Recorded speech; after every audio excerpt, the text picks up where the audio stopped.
Welcome to this episode of the Smart Leaders Sell podcast. I'm Jessica Lorimer, sales coach and leadership expert, and I am really excited to dig down into today's episode.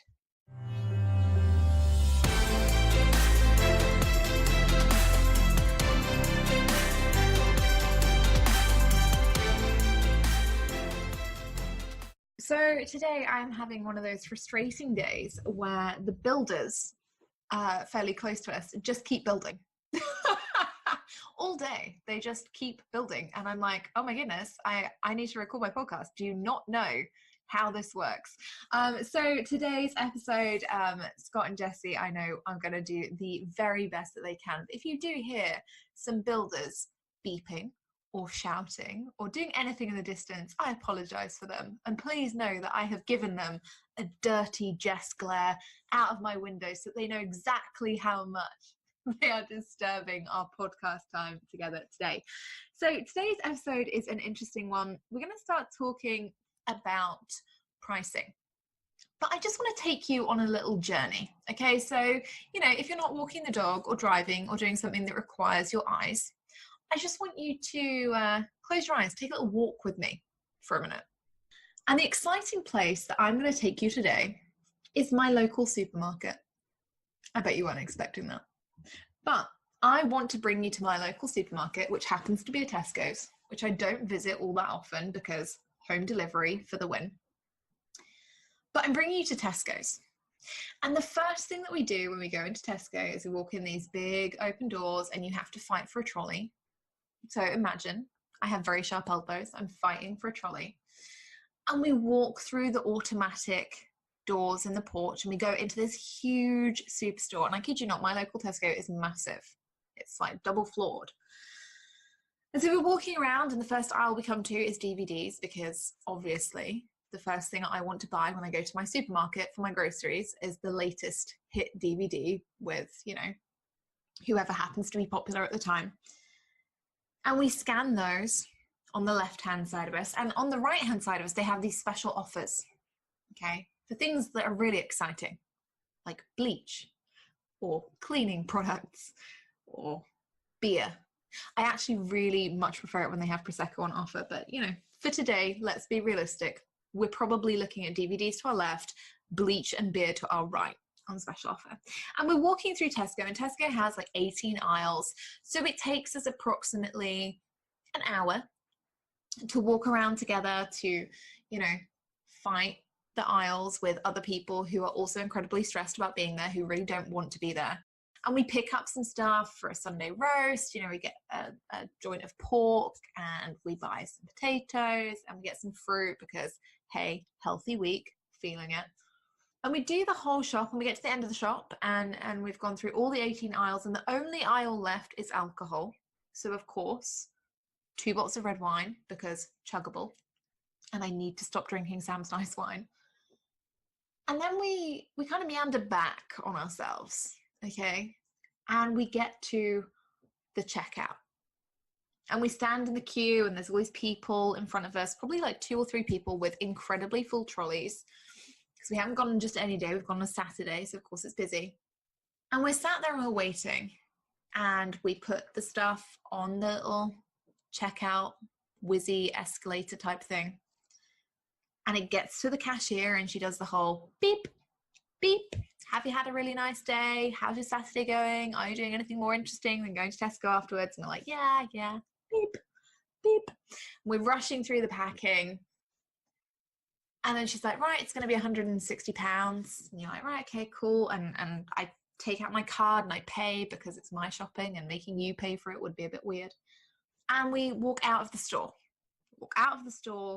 We walk to the car, we put the shopping in the car, close the boot, take the trolley back, and we leave. Now, I know that you're probably thinking, Jess, this is such an exciting Saturday. Like, how on earth do you spend a Monday? But I also want you to imagine in an alternate universe that we do this again. Okay, so a second Saturday comes and you were so thrilled at the first Saturday, walking around Tesco's, picking up the stuff, doing the beep, beep, beep bit at the end, that you come again And in this alternate universe, we walk around Tesco's, we do the same thing. We have the DVDs on the left, the bleach and the beer on the right. We go through the store, we stop at the, the wine aisle, we buy some chuggable wine, we get to the checkout, we put the stuff on the little whizzy escalator type thing. Only when she says to me, it's £160, I go, what? £160? Are you kidding me? I'm not paying £160 for 2 bags of potatoes, 1 DVD, 2 bottles of wine, a pork chop, and blah, blah, blah. Can you imagine how mortifying that would be? Is anyone else feeling uncomfortable at the thought of this? Because it makes me feel uncomfortable. And so imagine that I'm kicking off and I'm like, I refuse to pay this. And the poor woman on the checkout is like, but I just work for Tesco. I can't do anything. I can't give you a discount. I can't make Mr. Tesco give you your shopping any cheaper. I really wish it was. And I'm infuriated. And you feel awkward. And the people behind us feel awkward. And the checkout lady feels awkward. And it's just an uncomfortable situation. Now I want you to think about the online space. How awkward is it when somebody questions your pricing online, or they want to give you feedback about your pricing, or they say something like, oh, I'd sign up for that, but only if, and they give you some kind of, I'm going to say constructive, but really I mean not constructive, completely unhelpful feedback. Right? It feels uncomfortable. I cannot be the only person in the world that's been like, oh my goodness, when someone comments on a post about something you're selling and you see them and you think, oh, for God's sake, like really? And you wonder how to deal with it. And you think, oh my goodness, you go through this like whole headspace of, oh God, what if my pricing's wrong? What if I'm overpricing? What if I'm underpricing? What if I should just not be selling this and just giving it for free again? It's normal. And that's what I want to talk to you about today. It's not about how many times you can go to the supermarket and how uncomfortable you can make everyone else feel, although as we've established, that's perfectly possible. But I want to talk to you about this idea of pricing, because it seems like the online space at the moment has become this alternate universe of people giving you completely unsolicited and unnecessary feedback around what you're selling and the price that it costs. And it's one of the things that people have been coming to me with over the last few weeks, saying, but Jess, honestly, putting my price out there or putting my prices up or talking about how much something costs, it makes me feel uncomfortable. And it doesn't necessarily make me feel uncomfortable because their pricing is super high. In fact, the majority of people who have these feelings of discomfort or awkwardness around pricing are actually underpricing, they're undercharging for the value that they add. But it's not that, it's more that they worry about the reactions of their community and of their audience and how they're going to react to that person's price. So that's what I want to go through today is if you have any awkwardness around setting your prices, around sticking to your prices or telling anybody what they are, this is the episode for you. So let's dig into this a little bit. If we go back to this example, if we think about when we first put prices online, what usually happens is we start off in this supermarket type mentality, right? So when we're shopping online, when we first start out as a business owner in the online space and we see a Facebook ad and we're like, oh, that's cool. That webinar's free. And then I pay £1,500 for a course. Oh, okay. Fair enough. We don't actually haggle on it. We don't really haggle. And we don't go to that person and say, well, I think it's very unfair that you gave me 45 minutes of free content and now I would like this £1,500 course for free. We don't do that when we start out online. And actually, we don't do that in any other retail environment. When I was working back in retail, we'd get the very occasional customer who'd say, oh, well, I want to pay in cash. Does that mean that I get a discount?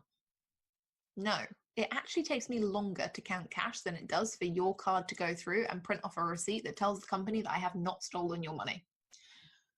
But we get the very occasional person who would ask, and if you've ever worked in retail, you are laughing like I am right now because it happens. Okay. So when we come out into the online space, we don't actually start with this perception that it's okay to ask people to lower their prices. We don't really quibble their rates. We accept that people price accordingly. And we kind of assume that people price according to the value that they're going to add to us. Then what happens is we get burnt. Okay, we make some potentially bad investments. We make investments that, we don't feel ever recouped their monetary cost. We perhaps make investments, like I was talking about a few episodes ago, that we feel were unnecessary or were missold. And we feel uncomfortable about that.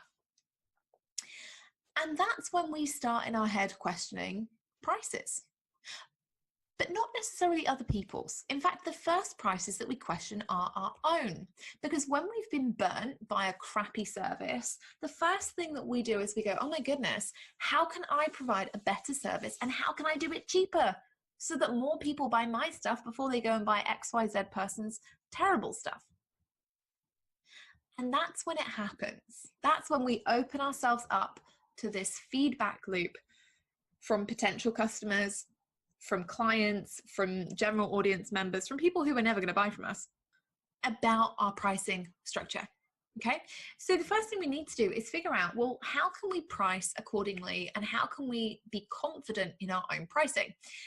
And surprise, surprise, it's not about going out to the market and doing tons of market research and saying, okay, well, that person charges this and this person charges that, so I'm gonna sit somewhere in the middle, or I'm gonna undercut everybody.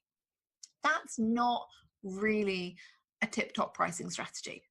Okay, and it's going to make life very difficult, because if you start out undercutting people, you will inevitably get the people who will still tell you you're too expensive, because guess what? They shop on price.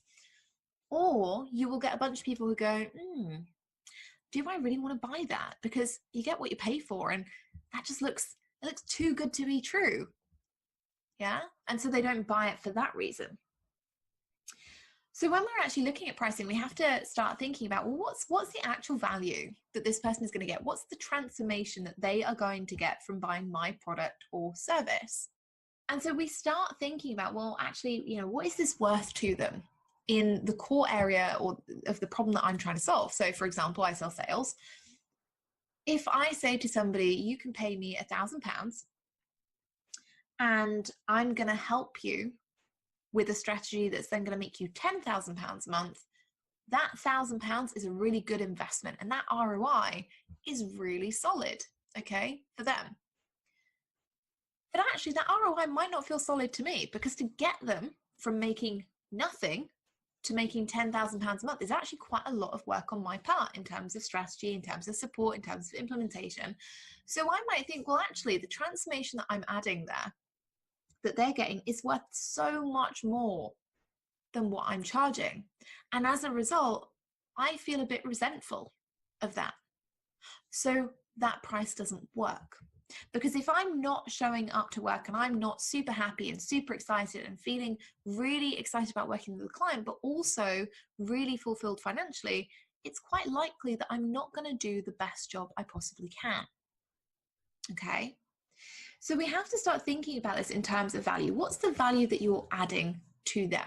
What's the key problem you're solving? And what's that ROI look like? How does their life look different? How does their business look different? How does their relationship look different when they have completed your program, completed your service, hired you on a done for you basis? What do those things look like for them? And then on the back of that, once you sit there and you go, okay, well, if I'm solving somebody's sales problem and they're suddenly making more money, and actually because they're making more money, they're able to enjoy their life more, they're able to take on more experiences, they argue less with their partner because they're not having to worry about the money conversation all the time, and they're feeling more relaxed. Well, actually, what's that transformation worth to somebody? And that transformation is always going to be priceless. Okay, it really is always going to be priceless. When we start looking, whether you're selling health and wellness, whether you're selling relationships, whether you're selling marketing, sales, mindset, it doesn't matter.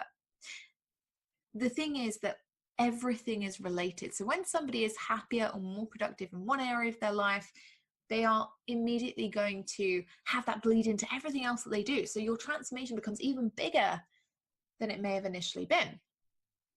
And so we have to look at, well, what do we want to charge for that transformation? What do we want to charge for that person having the very best life they can? And as a result of, you know, having the very best mindset, having the very best relationships, being able to communicate properly, getting that promotion at work because they were confident and happy. You know, what's that worth? And that's when we start to assess our prices. Okay. And we start to think about what's the real number that I want to charge. So we go back to my example of, you know, if I'm going to get somebody to making 10K a month and currently they're making nothing. And I say, okay, well, right now they're making nothing. So, you know, life's probably quite stressful. Every month they're having to figure out, okay, well, where am I going to make money? They're probably spending hours at their computer, which is doing nothing for their gym habit. You know, they're probably arguing with their partner because they just don't want to talk about money. It's uncomfortable. It makes everyone feel awkward. They're stressed about having to get a job. Perhaps they're already applying for jobs. Now, is that worth for them to go to that place of, okay, I'm making consistent 10K a month. I can relax a bit. I can maybe hire a team member. I can, you know, spend some time with my friends, with my family, with my partner, doing cool things. I can be a bit more free. I can serve my clients better because I'm less stressed about having to sell all the time and make more money so I can keep my house. How much is that worth? It's probably worth a lot more than £1,000, isn't it? Now, in some ways you might be thinking, but Jess, it's not fair. And I completely agree. It's not fair. It's really not fair for somebody who is making nothing to have to pay £1,000 or £2,000 or £5,000 or whatever to learn how to make more money. Okay? It's not fair. It's also not fair for somebody who really, really wants children to, you know, wake up and find out that they're infertile. That's not fair either. It's not fair for them to realize they're going to have to pay for, you know, IVF or things that are going to help them overcome infertility. It's not fair for somebody who's vulnerable. You know, it's not fair for somebody who has a really awkward problem with like mental health to realize that to get help, they're going to have to pay for that. Okay, that's not fair. It's not fair for somebody who realizes that through no fault of their own, they have the genetics that give them, you know, a higher predisposition to getting an illness like diabetes or a heart condition or, you know, high cholesterol, anything that makes them more susceptible to strokes. These things are not fair. And it would be very easy to say, well, in that case, they should be free. But actually, that's also not fair. Because the person who is selling the solution, i.e. you, has spent an awful lot of time, energy, money, mastering your craft, mastering what you are really good at. And so yes, it can sometimes seem unfair to have a higher price, but equally, they're not paying for you to, you know, go in and just tell them a couple of things that you learn on the internet. They're paying for years of experience. They're paying for somebody who's worked with a number of clients. They're paying for all of the time and the energy and the money that you've invested in qualifications or certifications, in your own learning and development, in, you know, knowing how to diagnose a problem correctly, then knowing how to fix it and taking somebody on the journey. That's what they're actually paying for. All of that expertise, all of that prior experience, not the, oh, but you learned this from a 3-page PDF kind of thing. And so we have to start thinking about pricing as not being about fair or unfair. And we also have to stop thinking about pricing in terms of, can my audience afford it? Okay. And this leads on from this point about it being unfair. Your ideal clients will always be able to pay you. I just want to say that again, because I'm like, that's a gold bit right there. Your ideal clients will always be able to pay you. And so if you are currently operating in a market where you know that your current audience, they cannot pay you, they literally have zero money, zero disposable income for anything that you are providing, then they are not your ideal clients. And they're not your ideal clients because your ideal clients are able to pay you. I'm not saying it's easy for your ideal clients to pay you. Sometimes they're going to have to figure it out. You know, we make investments that stretch us. I just hired a new coach, and that was a huge investment that really stretched me.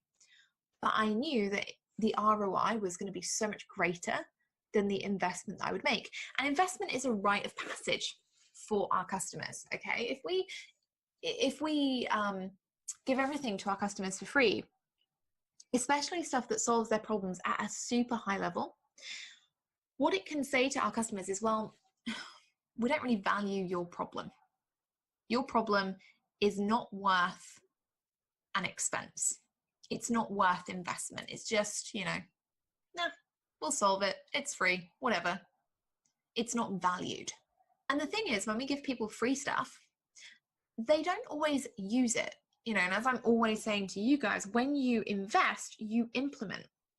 Okay, and that is true. It is the case. And it's not because, you know, there aren't some people out there, and this is a minority, right? There is a minority out there of people who really do value free content. They go, they take action on it. It's awesome. They make things happen. And then they go on and they think, do I need to invest in more of that? Or can I go and invest in something else now? It's a tiny, tiny percentage. But if you give somebody the ability to solve their problems and you let them put some skin in the game, they're allowed to, you know, make an investment, they suddenly really value that. They really doubly, triply want that problem solved now because they've invested in it. They're committed to it. They've made a financial commitment to solving that particular issue. And so if we keep going back and forth and saying, well, it's fine, you can have it for free, we're just saying, well, your problem wasn't important enough for us to solve. And actually, it's not really valuable enough for you to solve either. And we keep them stuck in pain. Yeah? So all those really good intentions that we have of, you know, giving it for free because we're going to make more impact, we're going to help more people, we're going to get our message out there, is not necessarily true. Because if we're not saying to people, but you have to put some skin in the game, you have to invest to make sure that you actually commit to getting that result, and it's not just one-sided, it's not just me that wants you to get it, then they probably won't. Yeah? So that's the first thing. We have to actually go through and we have to set that value, and we have to understand that pricing is not fair. Selling is not fair. Solving somebody's problem is not necessarily fair, but we do have to charge for it, because without charging for it, it's unlikely that they're going to take action, and then you're just leaving your audience stuck in pain. And how does that feel? Well, that doesn't feel great either. And then what do we have? Well, then we have the good old social media style, but that price is too much. We have feedback. Yay, feedback. And this is where, again, it can feel uncomfortable for the third time, right? Because most often what happens is we'll do a launch. And all throughout that launch, we'll feel like we're emailing constantly, we're posting on social media all the time, you know, we're doing all the things to make sure that everybody knows when the early bird closes, when the launch finishes, when the bonuses are going to expire. And so actually it makes us feel really uncomfortable when somebody comes to us on social media, whether it's publicly or privately, and says something like, oh, well, why should I buy it? You know, that's way too much for something like that. So why should I buy yours? Ouch, right? Or, oh, well, I wish I bought at the early bird price, but I didn't, insert reason here. So can you just give me it now? That's also awkward. Or, oh, I'd probably buy that if it also included X, Y, Z. Oh gosh, have we overvalued it? Like, have we not given enough bonuses? Or my personal favorite, I'd love to buy that, but I'd rather pay insert amount here for it. And that one's my personal favorite, because I was like, I'd love to buy a Lamborghini and I'd like to pay 3 pence. It's probably not going to happen. Okay. But these things, they dent our confidence. when it comes to pricing, and we start to take it personally, and that's where we start to feel like, oh my goodness, instead of taking a step back and thinking, what situation is that person in? Are they really my ideal client? Is there any way that, I could have helped them, or I could have promoted more? What we start thinking about is, oh my goodness, my audience must hate me. Or, oh my goodness, I've overpriced, or I've underpriced, or there just isn't enough value in my course. Or even, oh, well, I suppose if they want to buy it, they only missed the early bird by 4 days. Like, that's probably fine. At least it's another sale in the bag. If you're nodding along to any of these right now, don't worry, we've all been there. We have all been there. But there are things that we can do to avoid these situations in future, because just because you've been there once, it doesn't mean you want to always be there. You don't want to have consistently every launch feeling like, oh gosh, I've overpriced, I've underpriced, or I've overcommitted, or I've undervalued myself, or oh, I'm just going to sell everything at early bird, but I'm never going to put it up to full price because my audience they just don't like that. So we have to think about where these people are coming from and how we can handle these objections and actually take them away from being a personal dig, which is how we all take it, right? We all take it as, oh my goodness, this is such a personal dig at me. I can't believe that they're insinuating that I've got this completely wrong. How dare they? How dare I? And we spiral into this like negative, super aggressive self-criticism mode. And that's not okay. So first thing, we have to take a step back and we look at, right, okay, well, where are these people actually coming from? So in the case of people who say, oh, I'd buy it if, right, well, are they really your ideal client? And if they are your ideal client and you are genuinely thinking, oh my goodness, that reason that they're not buying it is absolutely already included in my course or my program or my service, and God, I wish that I'd written it more clearly on the sales page, then go back to them and you can say, do you know what? Actually, I screwed up. That is totally something that's already included. It's just clearly not that clear on the sales page. Here's how it would help you. Here's how it is included. If it's something that's not included and isn't relevant, then you get to go back and think, well, is that person really my ideal client? So if I said to somebody, okay, I can help you make 10K a month, and they said, yeah, but could you also help me build my list to 6,000 people? Because I will only buy your course if it's going to teach me how to make the 10,000 a month and grow my list to 6,000 people. I would then question, is that person my ideal client? Probably not, because right now they're in a stressed, oh my goodness, I need all the things phase, and I can't help them with all the things with that particular offer. Yeah. Then we look at things like, I'd rather pay insert amount for it.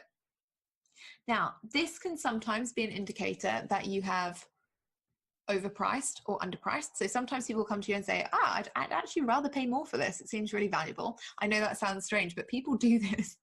people message me and they'll say, Jess, I really love your membership. I'd pay 5 times that.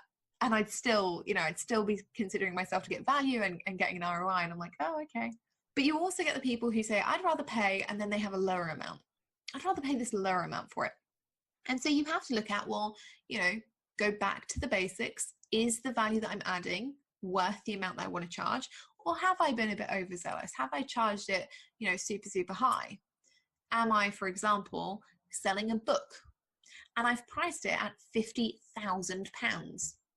Unless that book is made out of solid gold, it's quite likely that whatever value they get from the book is not going to be £50,000 worth of value. Okay. And then we have to look at the, kind of objection around, I wish I'd bought the early bird price. That sucks. It's a guilt trip. And when we look at that objectively, that person is not saying, I'm really sorry for this reason of emergency. I was not able to get the early bird pricing, but I'd still love to buy the course. What they're saying is, I waited while you sent out a whole bunch of emails for 3 to 4 days, and then on the final day probably sent more than one email, even though you felt super uncomfortable about doing it. And now that you're talking about it afterwards, what I'm telling you is I would still like to buy it, but at that early bird price that I first saw, that I did not take action towards. And so when we look at it objectively, we have to look at that kind of journey that they've been on. And if you didn't send out a whole bunch of emails and you didn't post on social media more than once that you were having an early bird and it finished on this date, then you have to look at, well, was I fair to my audience? Did I give them enough time to actually receive emails and see social media posts about the early bird pricing? If you did it for 48 hours or more, you absolutely did. You don't need to worry. But if you posted maybe once on like a Tuesday and your early bird finished on the Friday and you didn't post any other times, you didn't send out any emails, and you're kind of expecting people to be mind readers about it, then okay, maybe you could have given them some other warning. Yeah. But equally, if we look at it objectively and we think, well, that person had a bunch of emails and now they either want the product and they just didn't take action, are they my ideal client? Because my ideal client either would have taken action and got the early bird pricing if it's something they really, really wanted, and they'd have moved forward and been like, right, so happy, joining the course, making it happen. Or my ideal client would have gone, oh God, isn't that a pain in the backside? I missed the early bird pricing. I'm a bit gutted, but I still really want to do the course. And I still know that it will provide way more value and a bigger ROI than Jess is probably charging for it. So I'm just going to grab it anyway, because I'm really excited about the potential transformation I can get. A non-ideal client is the person who waits around, they don't take action, and then they try and guilt trip you into, well, I just really want the early bird pricing. Even though I've completely ignored the emails, even though I've completely ignored the process, I would like you to make a special exception for me. And that to me is not an ideal client, because that person, if they're going to be a pain in the backside to enroll, they're going to be a pain in the backside throughout the whole process. All right. So, start looking objectively at some of these things and thinking about, well, does that particular objection or question or piece of feedback make that person an ideal client, or does it make them a red flag? Is this their red flag that actually they might be difficult to work with, that they might be manipulative, that they might be somebody who likes to play against the rules, who wants special attention all the time? And if you have those things, if you step back objectively and you look at it like that, and you think, yes, this person is now showing that they could be difficult, that they could be spoiled, that they could be, requiring lots and lots of different attention than any of the other participants and have much more demands, then you get to choose how you respond. And that's the third part to all of this, is the response. How do you decide to respond to these things? Well, the first way that you always do it is always be polite. There is never any need to turn around and go, hey, moron, how dare you suggest that my prices are too high? Screw you, sucker. Go and buy from some other mug. That's probably never going to go down well. And is not going to help your social media standing at all. So if you are, responding to feedback, always take that opportunity, step back, be objective. What is this person saying to you? What is the real objection here? What do you objectively feel about what they're asking? And then respond politely. Okay, I'm really sorry you feel like that. If you think that these additions need to be made to the course, then it probably isn't right for where you are right now. That's okay though. Maybe go away and try these things and come back to me in 6 months when you've done them. And then the course will be perfect for you. It's polite, it's civil, and it sticks to your boundary. The other thing we have to remember when we're responding to these things is that it's okay to say no. Okay, so when somebody comes back and says, I missed the early bird, can I just have it at a discount anyway? No is a full sentence. Again, if we're going along the politeness kind of rules, like we don't just want to go, no, because it can come across as being a little bit harsh. But if we say, unfortunately, person name, it's not possible for me to extend the early bird discount to you because that was only for people who signed up at this, before this date. So I won't be able to do that for you because it wouldn't be an integrity for me to give you a discount past the date I'd already set and the other participants met. Great news though, you can still join the course, you can sign up here, and we do have a payment plan that might make it easier on your cash flow. See you on the inside. Yeah, you put it back into their hands, you explain firmly no, you stick to your boundaries. And then the final thing that we have to be aware of when we respond to any of this stuff is it's okay to lose buyers. It is absolutely okay that if you turn around and say no to somebody, that they'll go, I don't want to buy from you then. And that's okay. Because at that point, they've shown you who they are. If they have been particularly difficult, if they have those red flag moments, if they turn around to you and say, well, screw you, I'm not buying, awesome. You had a really lucky escape. Okay, so all you need to do when it comes to pricing is be super confident in the value that you're adding to others, price accordingly based on that transformation that you're going to provide. Make sure that you objectively listen to feedback and that you take it on board, and you don't go into, oh my goodness, this is a direct problem with me, but you actually look objectively at the feedback and whether or not you could have done things differently. And if you can't, you handle it like a pro. You stick to those boundaries, you're okay with saying no, and you're absolutely okay with losing red flag customers because they are not your ideal clients. All right, my loves, I hope you've enjoyed that episode. I hope it's been useful. I will see you in Wednesday's episode. We've got a very special 10-minute episode and a super cool announcement for March. Whoop, whoop, whoop. So I will see you then. If you have any questions or want to share any feedback with me, as always, hit me up on Instagram or Twitter. You can tweet me and let me know how you found this episode and whether you are going to be changing your prices as a result. I'll see you on Wednesday.